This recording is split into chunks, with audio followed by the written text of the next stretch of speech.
चिंता चिता समान।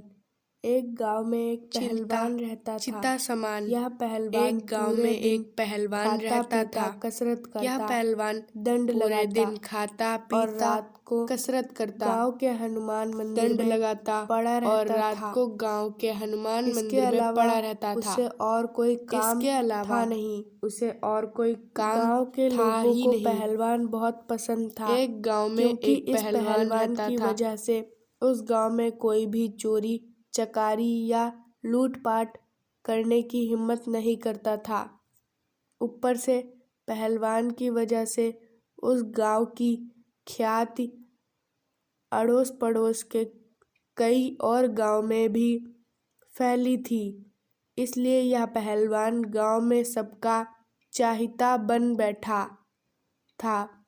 इस पहलवान को हम घमंडी तो नहीं कह सकते, लेकिन यह पहलवान मिजाज से थोड़ा शरारती था। मंदिर के पास से होकर जाने वाला रास्ता इस गांव में रहने वाले राजा के बाहर आने जाने के लिए एकमात्र मुख्य रास्ता था।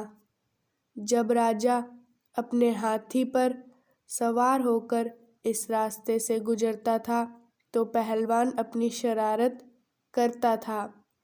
पहलवान उस हाथी की पूंछ पकड़कर लटक जाता था और वह इतना बलवान था कि हाथी उसे गिराने की कई नाकाम कोशिश करता, लेकिन पहलवान टस से मस ना होता और इस तरह से राजा गांव वालों के हंसी के पात्र बन जाता था।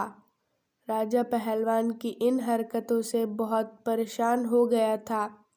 राजा ने एक दिन अपनी सभा बुलाई और अपने सबसे समझदार मंत्री को इस बारे में बताया और उसके लिए कोई उपाय निकालने के लिए कहा। मंत्री ने राजा से कहा कि आप उस पहलवान को यहाँ बुला लीजिए और उसे कहिए कि आप उसे नौकरी देने वाले हैं। अगले ही दिन पहलवान राजा के दरबार में गया। पहलवान ने कहा कि मुझे पहलवानी के अलावा और तो कोई काम आता नहीं है, फिर भला आप मुझे कौन सा काम देने वाले हैं? मंत्री ने पहलवान से कहा कि राजा ने तुम्हें आज से नौकरी पर रख लिया है और तुम्हें बस इतना करना है कि सुबह 6 बजे तुम्हें उस मंदिर में दिया जलाना है और रात को 12 बजे उस दिए को बुझा देना है। इसके लिए तुम्हें महीने में 30 रुपए मिलेंगे। उस जमाने में 30 रुपए बहुत बड़ी रकम होती थी, इसलिए पहलवान उस काम के लिए मना नहीं कर पाया। उसने सोचा सिर्फ दिया जलाना है और बुझाना ही तो है और इसके बदले पूरे 30 रुपए मिलेंगे। पहलवान उसी दिन से राजा की दी हुई उस नौकरी पर लग गया। पहलवान के वहाँ से जाने के बाद राजा मंत्री पर बहुत गुस्सा हुए। राजा ने कहा कि तुमने यह क्या किया?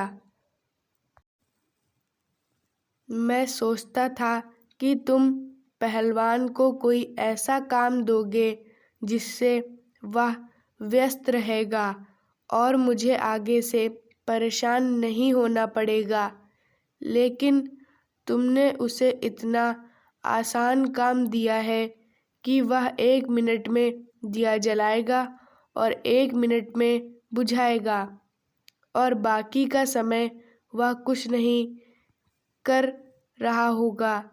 यानी कि जब मुझे उस रास्ते से गुजरना पड़ेगा तो वह फिर ऐसा कुछ करेगा जिससे मेरी जगहसाई होगी।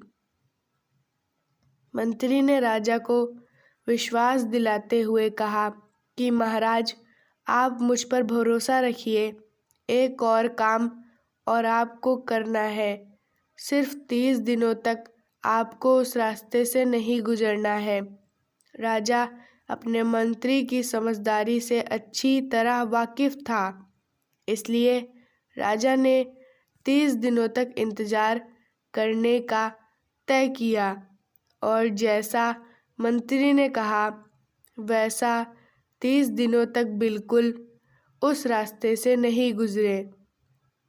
30 दिनों के बाद राजा अपने हाथी पर सवार होकर जब उस रास्ते से गुजरा तो पहलवान अपनी शरारती स्वभाव से मजबूर होकर फिर से हाथी की पूंछ पकड़कर लटक गया। लेकिन कुछ ही मिनटों में हाथी ने उसे पैर से ठोकर मारकर गिरा दिया और इस बार राजा की नहीं बल्कि पहलवान की जगहसाई हुई।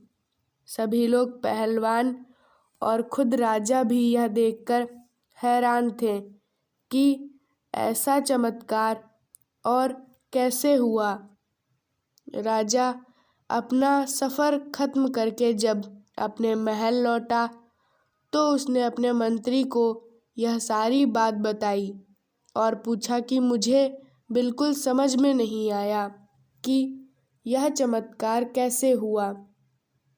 मंत्री ने राजा को समझाते हुए कहा कि महाराज, जब तक आप वह हमारी नौकरी नहीं कर रहा था उसे किसी भी प्रकार की चिंता नहीं थी, लेकिन जब से हमने उसे नौकरी पर रखा उसे सुबह जल्दी उठकर दिया जलाने की चिंता रहती, जिस वजह से वह ठीक से सो नहीं पाता और रात को 12 बजे तक दिया जलता रहे उस बात की चिंता सताती।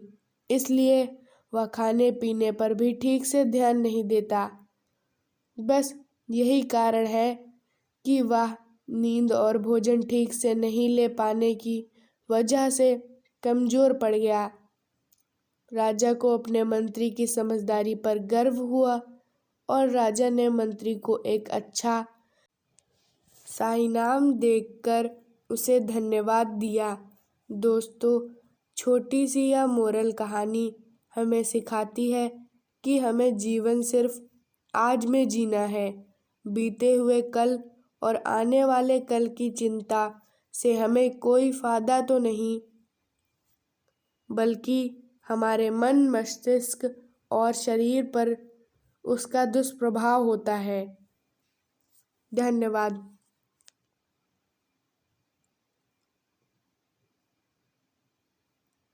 दोस्तों, अगर आपको यह कहानी अच्छी लगी हो तो वीडियो को एक लाइक और चैनल को सब्सक्राइब करना ना भूलें। मिलते हैं अगली वीडियो में।